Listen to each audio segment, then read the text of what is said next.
Loren Pomerantz, president of Combined Forces Public Relations, talks to host Doug Simon on PR's Top Pros Talk.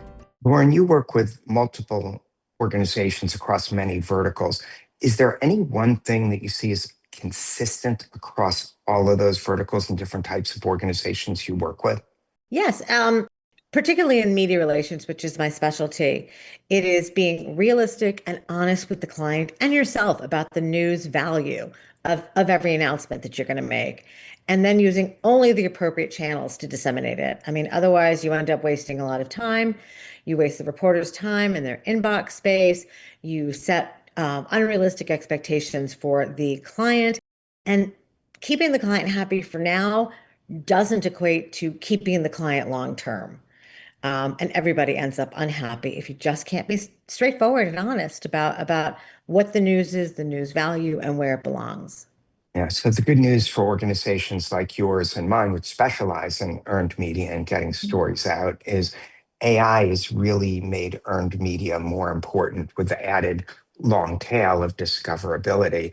Is that affecting what you're seeing from clients? Are they more interested in getting out there? They're all asking, how do they get the attention of AI and the large language models?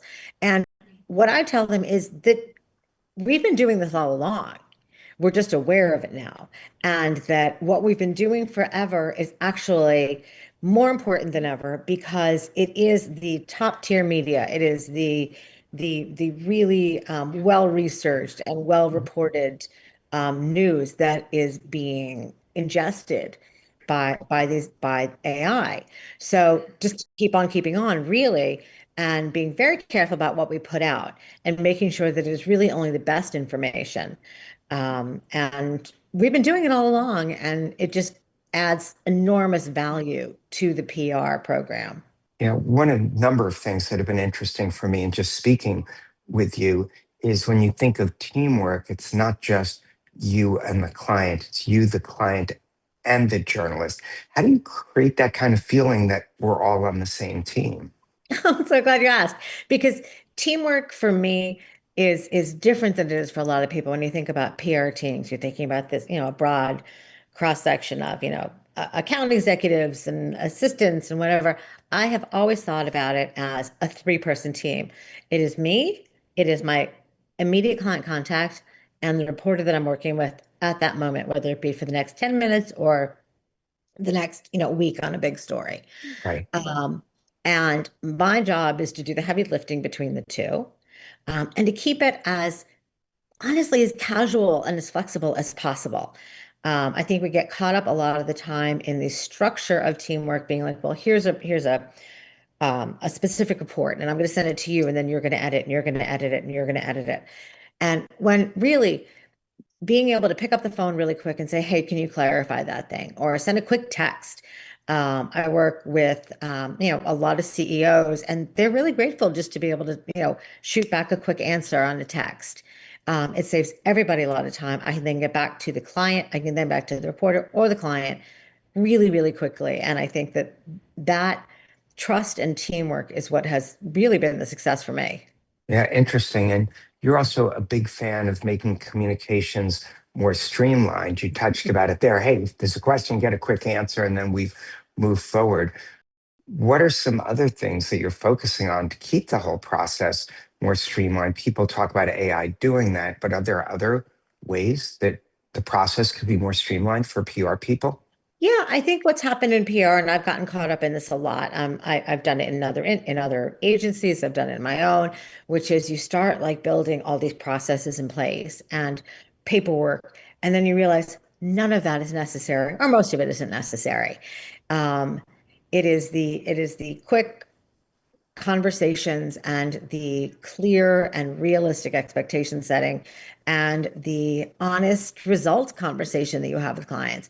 I typically don't do reports for clients. I haven't done them in probably about 15 years, except when they need to report something to somebody else. I mean, there's only so many ways to say you got, two pieces of coverage this month. They know that. I don't need to make it fancy. It takes up a lot of my time. They're not going to read it anyway. So, Hmm. I talk with my clients about what we realistically do in the beginning of an engagement and how we do reporting and how we share information and what is the quickest, easiest way. And I was telling them, I'm like, what you send me doesn't have to be pretty. It doesn't have to be perfect. Just send it to me and I'll make it work from there. And I will make it work from there to the reporter. At the end of the line, that reporter is the one that makes it perfect. But we make sure we have all the right information, but it doesn't have to be pristine. Doesn't have to Right. look pretty. And in the earned media space, the media continues to be our most important client, just that we have to be 100%. respectful and serve them well. And they need our help with all the changes going on in media, more stuff that they have to report, post, share with the smaller staff. One thing that comes up, and you mentioned, oh, you'll talk to your client, be direct about whether a story is newsworthy or not. What are some of the things that you're looking for that make the story more newsworthy? Is it just sort of like a Q rating? You know it and you feel it, but is there anything that maybe others watching this could take to think about? Like an example in the healthcare space, we're like, okay, how many people does this affect? And how serious is the impact? It can have like, it's annoying, but like everyone deals with it. Like lack of sleep, and obviously that can be more than annoying on that, or something super serious, but it only affects a smaller group.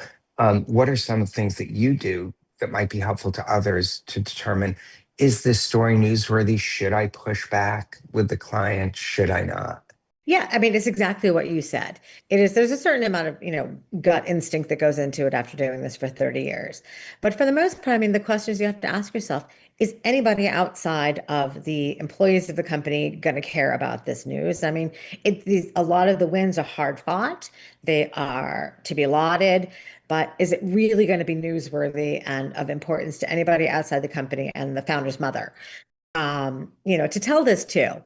And and the questions to ask are, does this move the needle? Does this news somehow change standards within an industry? Is it important information that like a wide population of people need to know about?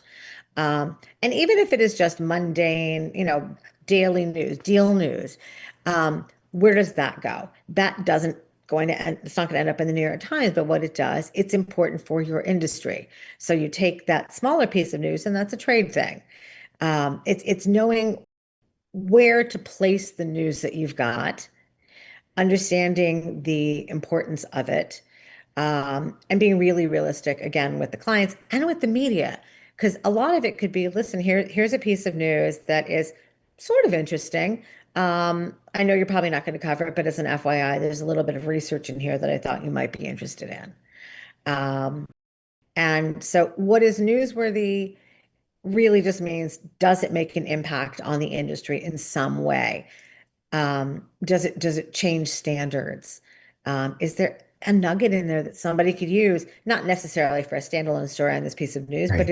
is it applicable to something else that's happening in the industry and the world? And then it is our job to, after the clients approve it all, and you have this big giant document typically, to point out the things that that one reporter is going to care about. Don't make them wade through it all. No, that is great. And I appreciate you not making our audience wade through it all. And congratulations to you on 25 years at Combined Forces PR. That's certainly impressive. And any final thoughts you want to leave our audience with? Find what works for you and not necessarily what you're told to do. There's a lot of PR books about how things happen. There's a lot of learnings that we get from agencies and other people. Take what serves you, leave behind what doesn't, and make the best choices for yourself and how you want to run your business. Sounds good. Thanks so much. Have a great Thank rest of you. your day. Thank you.